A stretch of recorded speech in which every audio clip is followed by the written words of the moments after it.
គាត់ចង់ឲ្យខ្ញុំចែកម្លែកបន្ថែមពីប្រតិកម្មប្រូតេអ៊ីនទៅដល់គោរបស់ទារកអូខេ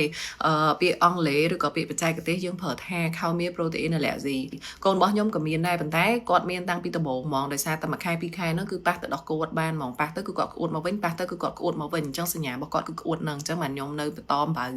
ទៅដោះឲ្យគាត់ណាប៉ុន្តែករណីបងខុសពីកូនរបស់ខ្ញុំពួកឯកានៅទូចគឺគាត់ថាគាត់បើទៅដោះគោបានដល់ពេល7ខែដាក់ទៅបែរជាអាឡែស៊ីវិញអញ្ចឹងអីដែលយើងអាចដឹងបានតើតើយើងយកគាត់ធ្វើតេស្តអាឡែស៊ីគេណែនាំហ្មងគឺ6ខែហ្នឹងអាចធ្វើតេស្តអាឡែស៊ីបានហើយដោយសារតែក្មេងមិនថា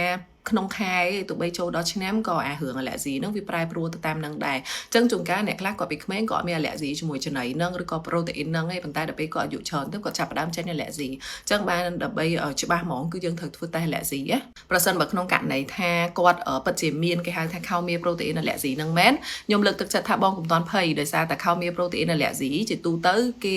ហៅថាជំងឺ FPIE ជំងឺ FPIE ហ្នឹងអាច resolve ឬក៏អាចបាត់ទៅវិញហ្នឹងក្នុងចន្លោះប្រហែលជាមួយឆ្នាំឬក៏មួយឆ្នាំជាងអញ្ចឹងបងចាំមើលគាត់មួយឆ្នាំជាងទៀតដើម្បីដឹងថា